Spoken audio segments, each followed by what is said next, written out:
오늘 말씀은 민수기 3장 1절에서 4절 하나님의 제사장이라는 제목으로 우리 말씀을 상고합니다. 오늘 말씀에 보니까 이 시내산에서 하나님이 모세에게 말씀하셨고 이 아론과 그의 아들들을 제사장으로 세우라라고 말씀하셨습니다. 여기 아론의 아들들은 2절에 보니까 나답, 아비후, 엘르아살, 이다말 이처럼 4명의 아들이 있었습니다. 그리고 이 4명에게 아론과 함께 제사장을 세우기 위하여 3가지를 하라고 말씀하십니다. 3절에 보니까 첫째는 기름을 부어라 라고 말씀하십니다.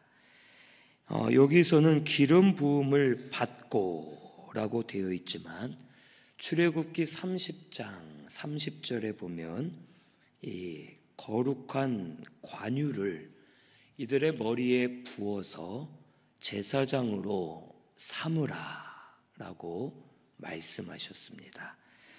이 기름을 붓다라는 것은 거룩하게 하는 의식이면서 동시에는 기름을 부음으로 말미암아 이 아론과 그의 아들들이 하나님의 소유가 되었다라는 의미입니다. 그래서 하나님께서는 이 아론과 그의 아들들에게 기름을 붓게 하셔서 얘네는 내 것이다 라는 뜻으로 이들을 내가 제사장으로 사용하고 이들은 내 소유다 라는 뜻으로 기름 부음을 받게 하신 겁니다. 그래서 이 제사장들은 이 기름 부음을 받음으로 거룩해지는 것도 있지만 근본적으로는 하나님의 것이다 라는 것을 가르쳐 줍니다. 그리고 이 구약의 제사장을 통해서 오늘날 우리 모든 성도들도 이와 같음을 보여주시는 겁니다. 우리 성도는 성령으로 기름 부어 주셨습니다. 그래서 우리를 하나님의 소유로 삼으셨다 라는 것을 우리에게 가르쳐 주십니다. 요한일서 2장 27절 우리 한번 찾아봅니다. 신약성경 요한일서 2장 27절입니다.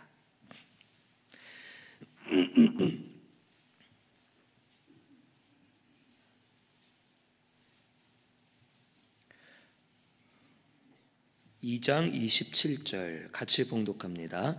너희는 주께 받은 바 기름 부음이 너희 안에 거하나니 아무도 너희를 가르칠 필요가 없고 오직 그의 기름 부음이 모든 것을 너희에게 가르치며 또 참되고 거짓이 없으니 너희를 가르치신 그대로 주 안에 거하라. 아멘. 이 성령으로 우리가 기름 부음을 받았기 때문에 우리는 하나님의 소유가 되었고 다른 세상의 어떤 것이 우리를 가르칠 필요가 없고 우리 안에 계신 하나님, 성령 하나님께서 가르쳐 주시고 인도해 주실 것이다 라는 것을 우리에게 가르쳐 주십니다.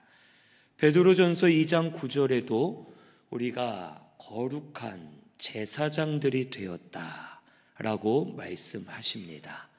오늘 우리는 모두 다 하나님이 성령으로 기름 부어 세우신 영적 제사장들임을 잊지 말아야 되겠습니다. 그러므로 우리는 하나님의 소유입니다. 하나님의 것이기 때문에 하나님께서 우리를 가르쳐 주실 것이고 인도해 주실 것이고 올바른 길로 주장해 주실 것을 믿고 우리의 주인 되시는 하나님께 묻고 하나님을 의지해서 걸어가는 성도가 되어야 할 줄로 믿습니다. 둘째로 이 제사장들은 거룩하게 구별되었다라고 여기 3절에 말씀해 주십니다. 이 거룩하게 구별되었다라는 것은 하나님이 이 아론과 그의 아들들을 구별하셨다는 뜻입니다. 구별하셨기 때문에 이 제사장들도 본인들이 구별된 삶을 살아야 되는 겁니다. 구별된 삶을 살 때에는 이 제사장들이 성막에서뿐만 아니라 어디를 가서도 구별된 삶을 스스로가 살아야 되는 겁니다. 오늘날 우리 성도가 하나님의 제사장들로서 하나님이 우리를 거룩하게 구별하셨습니다. 그래서 우리 성도는 언제나 구별된 삶을 스스로 살려고 노력해야 되는 겁니다. 우리 여기 계신 성도님들은 스스로 얼마나 구별된 삶을 살고 있습니까? 어때요? 구별되어 살고 있습니까?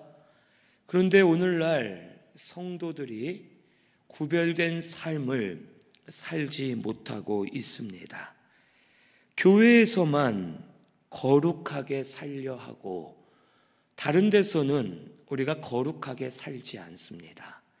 가정에서 거룩하지 않고 또 세상 가운데 직장이나 다른 곳에서 우리가 거룩하게 살려 하지 않고 교회에서는 직분을 가지고 예배드리고 봉사와 사명을 하지만 밖에 나아가서는 놀고 싶은 대로 놀고 마시지 말아야 될 것을 마시고 피우지 말아야 될 것을 피우고 내가 하고 싶은 대로 살 때가 참 많습니다.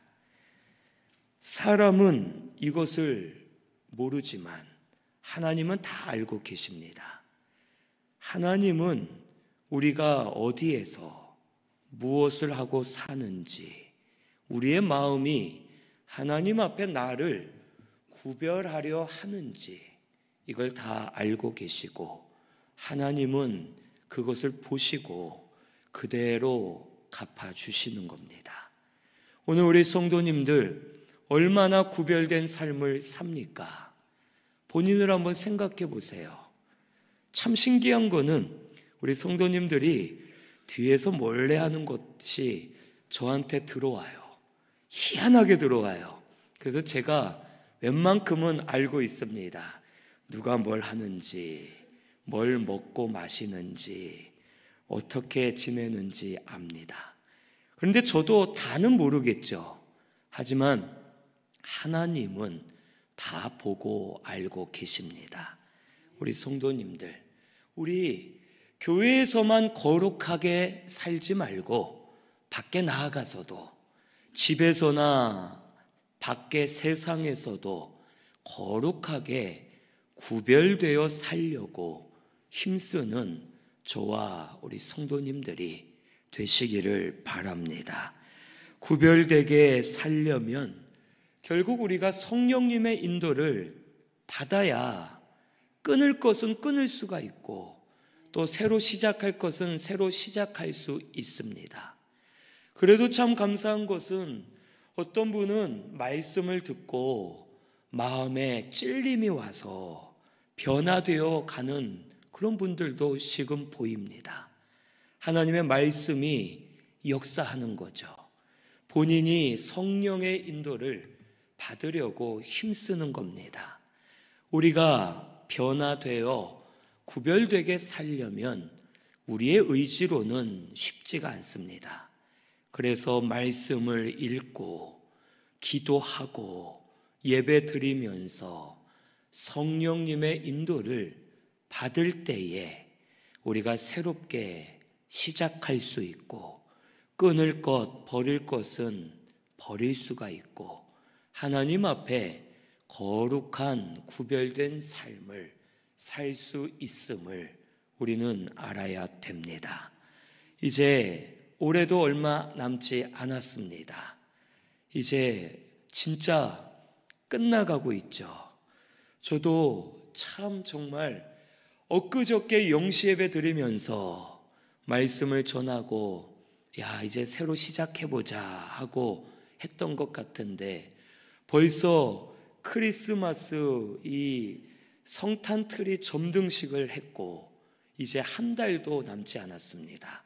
우리 성도님들은 자신을 돌아보시면서 내가 구별된 삶을 살았는가 한번 본인이 체크해 보시고 바로 하지 못했으면 회개하시고 그리고 성령님께서 도와달라고 기도하면서 끊을 것은 끊고 새로 시작할 것은 시작하면서 하나님 앞에 올바르게 정산하고 다시 시작하는 저와 우리 성도님들이 되시기를 바랍니다. 구별된 삶을 사는 것이 우리의 마땅한 모습입니다.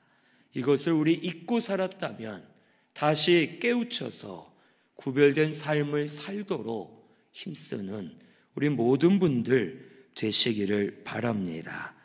셋째로 이 제사장들은 제사장 직분을 위임받았다라고 3절에 기록되어 있습니다. 이 위임받았다라는 이 말은 이 원어를 해석하면 그들의 손을 채우다라는 뜻입니다. 그러니까 이 위임받았다라는 말은 일을 맡겼다라는 뜻만 있는 게 아니고 일을 맡기는 대신에 하나님이 그들의 손을 채워주신다라는 뜻으로 위임받다라는 말씀을 하나님이 하신 겁니다. 이 제사장들은 하나님을 섬기는 일을 해야 되기 때문에 하나님이 일할 수 있도록 또 채워주신다라는 것을 말씀해 주시는 겁니다. 성도가 하나님의 제사장들로서 위임받은 자들입니다. 그래서 하나님께서는 이 성도가 하나님을 위해 살면 하나님이 합당한 것으로 주시고 필요한 은혜를 주실 것이다 라는 것을 가르쳐 주십니다. 오늘날 시대가 많이 변했습니다. 우리가 예전에는 먹고 살 돈은 지금보다 부족했지만 물질은 부족했지만 그래도 우리가 예전에는 시간들이 지금보다는 많았던 것 같습니다. 그래서 교회 봉사 또 교회 일 하는데 우리가 시간을 내어 할 수가 있었고 그때는 지금보다 더 먹고 살기 힘들었지만 교회를 섬기고 주를 위해 살고자 하는 그러한 모습들이 많이 보였습니다. 그런데 지금은 모두 너무 바쁩니다. 우리 다 일하느라 바쁘고 또 여러 가지 여가를 즐기고 여행 가고 또 놀러 다니고 가정생활 또 즐겁게 하느라 우리가 시간들이 사실 많이 부족합니다. 지금 보면 이제 연말이 되어서 이제 또 뭐가 일어납니까? 각 부서별로 이제 일꾼들을 세우는데 또 이제 저에게 연락이 오고 못하겠다, 나는 좀 빼달라, 나는 이러이러하다 하는 일들이 있습니다.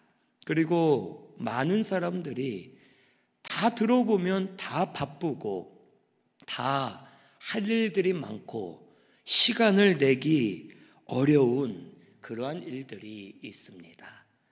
그런데 사실 보면 시간을 못 내서가 아니라 우리가 안 내서 바쁘고 주의 일을 못할 때가 참 많은 것 같습니다.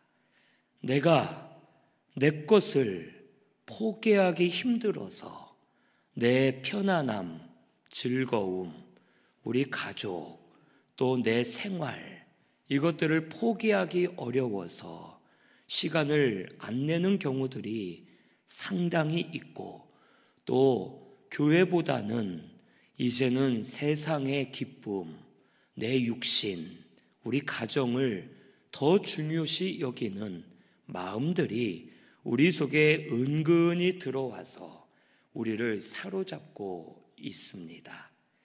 그래서 내가 주의 일 하면 나만 손해보고 또 우리만 손해보는 것 아닌가 하면서 마음에 근심을 가지고 주의 일을 하는 경우들이 많고, 참 안타까운 것은 서로 회장될까 봐 교회를 안 나오고 또 총회는 더 무조건 안 나가고 뭐 이렇다는 이 말을 들을 때마다 참 마음이 아픕니다. 우리 교회가 어떻게 이렇게 됐나? 이제는 일 시킬까 봐 교회를 안 나가고 일 시킬까 봐 뭘 아무것도 안 하고 하는 분위기로 바뀐 것을 볼 때 참 마음이 안타깝습니다.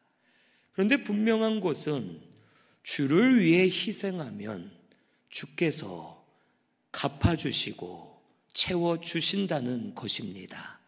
오늘 우리 성도는 이러한 믿음이 있어야 됩니다. 주를 위해 희생하면 주께서 우리에게 갚아주시고 더 합당한 은혜를 허락해 주실 겁니다. 오늘 우리 성도님들은 그것을 믿고 우리는 하나님께 위임받은 제사장들임을 깨닫고 하나님의 일을 충성하며 행하면 하나님께서 우리의 손을 채워주실 것이다 라는 믿음을 가지고 하나님 앞에 나아가는 저와 우리 성도님들이 되시기를 바랍니다. 저도 주를 위해 희생하고 수고한 것이 참 많습니다.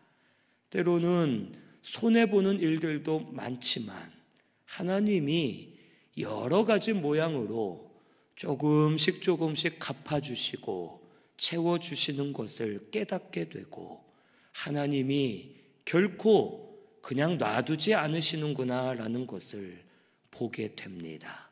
우리 이 신앙을 잃지 마시기를 바랍니다. 주를 위해 살면 주께서 우리에게 합당한 은혜로 채워주신다 라는 것을 잊지 마시고, 우리 하나님 앞에 위임받은 제사장들로서 하나님을 믿고 주를 위해 사는 저와 우리 성도님들 되시기를 바랍니다. 합당한 은혜로 채워주실 줄로 믿고 우리 주를 위해 더 힘쓰는 우리 모든 성도님들 되시고, 더 힘써서 교회를 세워가는 우리 신순교회가 되기를 바랍니다. 그런데 여기 이 4절에 보니까 이 말씀을 다시 기록해 주셨습니다. 여기 보니까 나답과 아비후는 시내 광야에서 여호와 앞에 다른 불을 들이다가 죽어 자식이 없었고, 엘르아살과 이다말이 그의 아버지 아론 앞에서 제사장의 직분을 행하였다라고 기록되어 있습니다. 이 나답과 아비후 첫째와 둘째 아들이 범죄하여 저들이 불에 다 죽었습니다. 이 사건은 레위기 10장에 기록되어 있는데, 하나님께서는 제사장들에게 하나님이 정해주신 그 금향로에서 피우고 또 유지하는, 또 등불에 있는 하나님이 정해주신 곳에 있는 불을 하나님께 드리라고 분명히 말씀해 주셨습니다. 근데 이 나답과 아비후가 마음이 교만해져서 자기들 임의대로 불을 만들어서 그 불로 하나님께 제사를 드리려고 하다가 그 불이 이 나답과 아비후를 불살라 죽이는 사건이 일어나게 되었습니다. 이것은 저들이 하나님의 말씀을 순종하지 않고 행하였기 때문에 하나님의 심판을 받게 되었다고 가르쳐 주시는 겁니다. 말씀대로 순종하지 않고 교만해졌기 때문에 하나님이 받지 않으시고 저 두 아들이 죽어 망하게 된 겁니다. 가인과 아벨의 제사도 이 가인이 드린 제사를 왜 안 받으셨습니까? 피 없는 제사, 그게 맞지만 더 근본적으로는 피 있는 제사를 드리라는 하나님의 말씀을 순종하지 않았기 때문에 가인의 제사는 받지 않으신 겁니다. 하나님은 말씀대로 순종하여 살기를 원하십니다.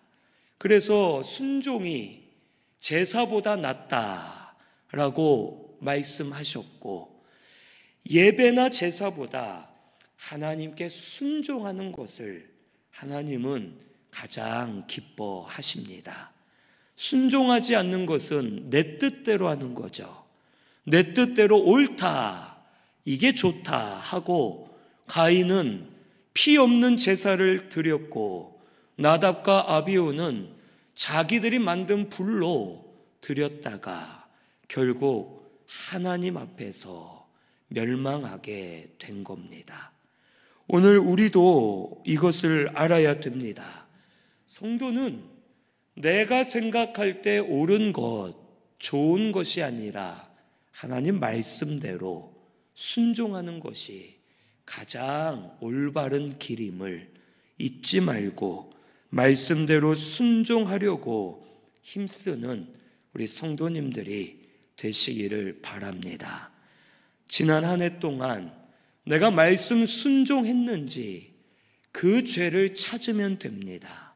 그래서 회개하고 앞으로 더 말씀 순종하게 해달라고 기도하면서 말씀을 붙들고 가면 하나님께서 우리가 연약하고 부족한 죄인이지만 하나님도 말씀을 통해 역사해 가실 것을 우리에게 약속해 주신 겁니다.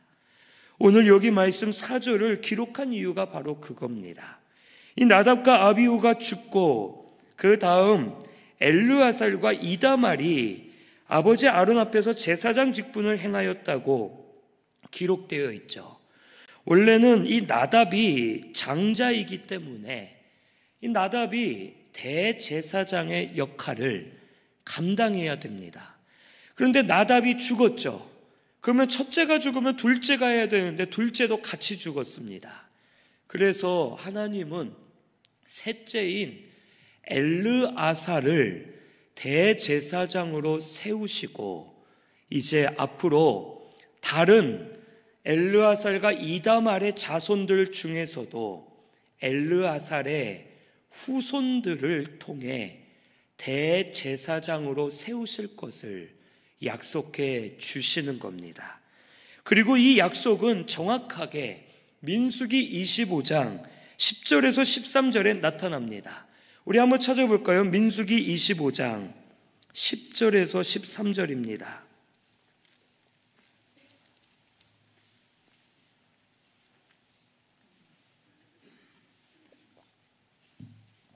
민수기 25장 10절에서 13절 같이 봉독합니다.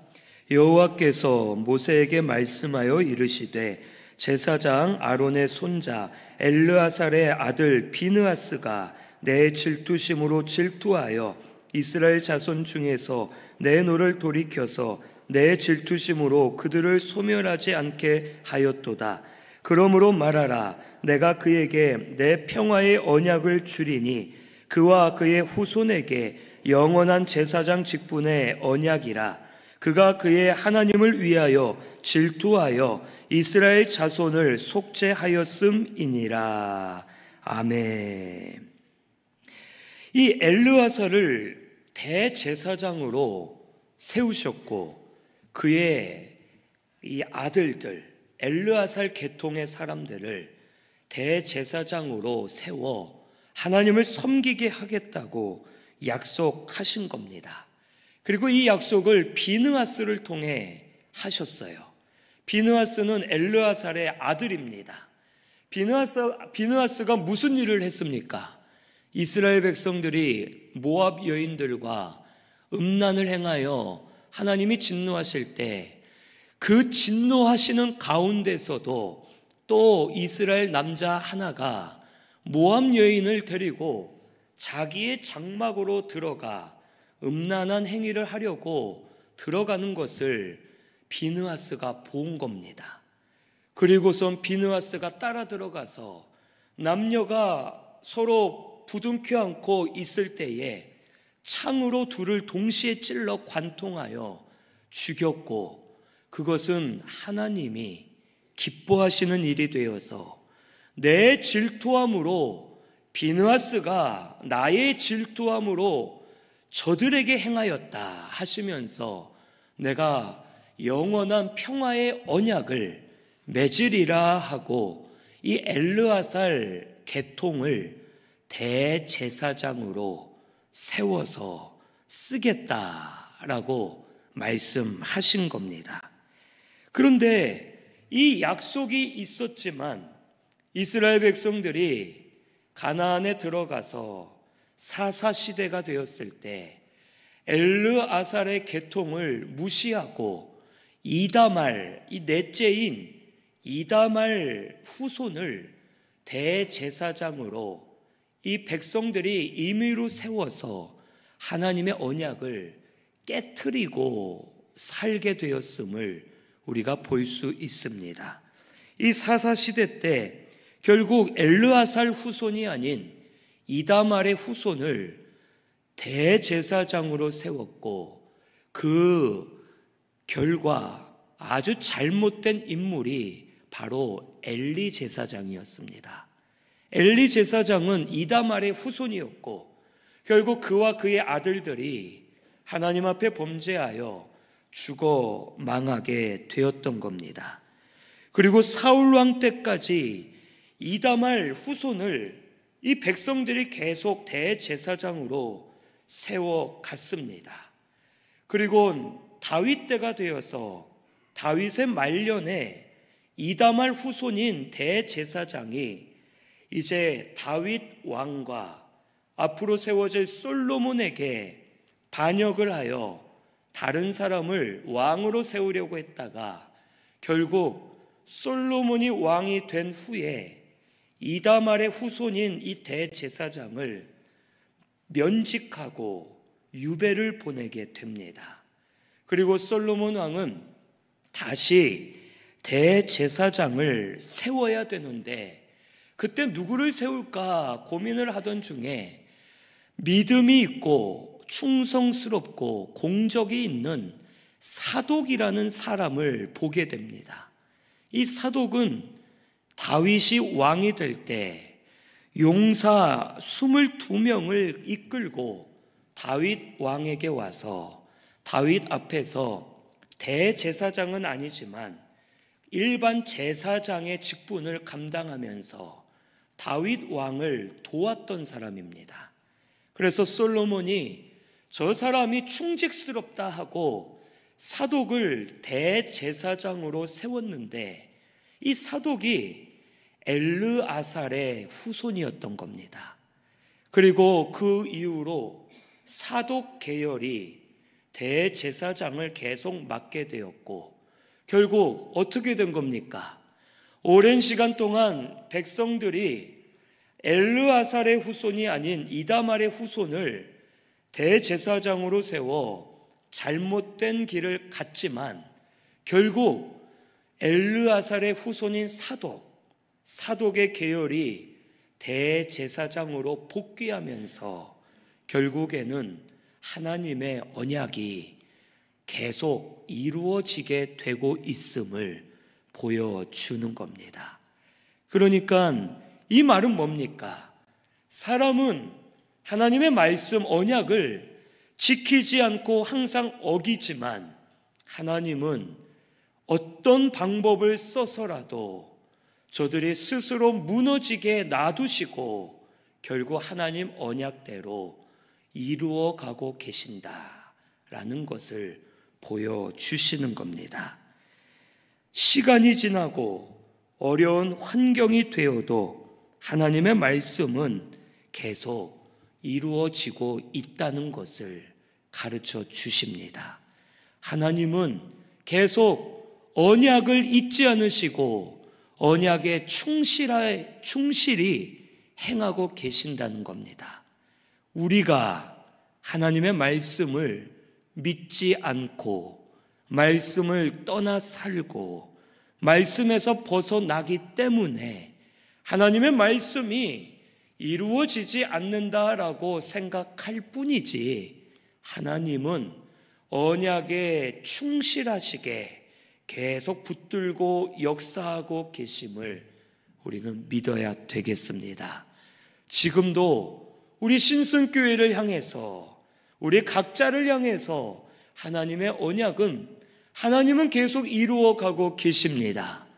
우리가 그것을 떠나고 의심하고 붙들지 않아 말씀과 상관없이 살고 있음을 우리는 깨달아야 되겠습니다. 사독이 22명의 용사를 데리고 다윗 앞에 나타난 것, 그리고 갑자기 엘르아살이 아닌 이다말의 후손인 이 대제사장이 반역을 해서 면직을 당한 것, 이러한 놀라운 역사들을 통해 결국 하나님의 말씀은 원래의 자리로 돌아와서 언약이 계속 이루어져 가고 있음을 보여주시는 겁니다. 우리 신승교회도 잠시 말씀과 멀어질 수도 있었고 또 언약과 상관없어지는 환경처럼 보였지만 하나님은 계속 언약을 이루어가고 계시고 역사하고 계심을 믿어야 되겠습니다. 우리 신승교회 성도님들은 하나님은 언약을 계속 붙들고 계심을 잊지 마시기를 바랍니다. 우리가 연약한 겁니다. 우리가 못 지키는 것이고 내가 의심하는 것이지, 하나님은 한 번도 놓으신 적이 없고 의심해 보신 적이 없고 끝까지 언약을 붙들고 우리에게 역사하고 계시는 하나님이심을 꼭 믿으시기를 바랍니다. 우리 신승교회는 이게 우리의 소망인 겁니다. 하나님의 언약은 계속 역사되고 있다. 교회에 하나님의 언약을 위임해 주셔서 이 교회를 역사하고 계시고 우리 각자에게 하나님의 말씀을 맡기셔서 역사하고 계신다라는 것을 믿으시고, 우리도 이제는 그 언약을 같이 붙들고, 하나님이 이렇게 붙들고 가시잖아요. 우리는 붙들지 않고 다른 데를 붙잡고 있었죠. 이제 우리도 이 언약을 같이 붙들고 하나님과 함께 같이 달려가며 하나님 은혜로 사는 저와 우리 성도님들이 되시기를 바랍니다. 우리는 하나님의 제사장들입니다. 언약을 계속 역사하고 계시는 겁니다. 하나님이 채워주시는 줄로 믿고 우리도 언약을 붙들고 가려고 힘쓰는 저와 우리 성도님들 되시기를 바랍니다. 말씀 생각하면서 우리 통성으로 같이 기도하겠습니다.